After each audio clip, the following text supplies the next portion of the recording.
മുഖ്യമന്ത്രി പിണറായി വിജയന്റെ ഗൾഫ് പര്യടനത്തിന് തുടക്കമായി ബഹ്റൈനിലെത്തിയ മുഖ്യമന്ത്രിയെ പ്രവാസി സംഘടനാ പ്രതിനിധികൾ സ്വീകരിച്ചു. വ്യവസായ പ്രമുഖരുമായുള്ള കൂടിക്കാഴ്ചയും നടന്നു. നാളെ വൈകിട്ട് ബഹ്റൈനിലെ മലയാളി സമൂഹത്തെ മുഖ്യമന്ത്രി അഭിസംബോധന ചെയ്യും. 8 വർഷത്തിന് ശേഷം ആദ്യമായി ബഹ്റൈനിലെത്തുന്ന മുഖ്യമന്ത്രി പിണറായി വിജയന് അന്താരാഷ്ട്ര വിമാനത്താവളത്തിൽ ഊഷ്മളമായ വരവേൽപ്പ് നൽകി. ഇന്ത്യൻ സ്ഥാനപതി വിനോദ് കെ ജേക്കബ്, ലോക കേരള സഭാംഗങ്ങൾ, പ്രവാസി സംഘടനാ പ്രതിനിധികൾ തുടങ്ങിയവർ ചേർന്ന് മുഖ്യമന്ത്രിയെ സ്വീകരിച്ചു.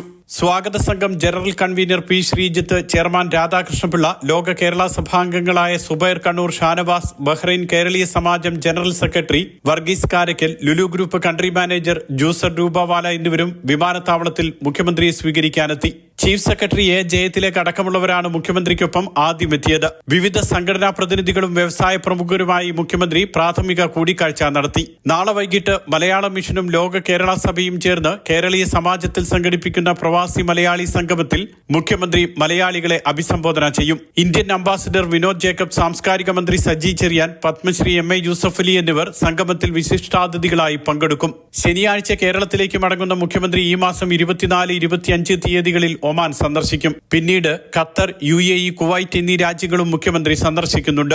അതേസമയം സൗദി അറേബ്യ സന്ദർശിക്കാൻ അനുമതി തേടിയിരുന്നുവെങ്കിലും ഇതുവരെ കേന്ദ്രത്തിന്റെ അനുമതി ലഭിച്ചിട്ടില്ല. തെരഞ്ഞെടുപ്പ് മുന്നിൽ കണ്ടുള്ള നാടകമെന്നാരോപിച്ചാണ് മുഖ്യമന്ത്രിയുടെ സന്ദർശനം പ്രതിപക്ഷ പ്രവാസി സംഘടനകൾ ബഹിഷ്കരിക്കുന്നത്. Mathrubhumi news, Bahrain.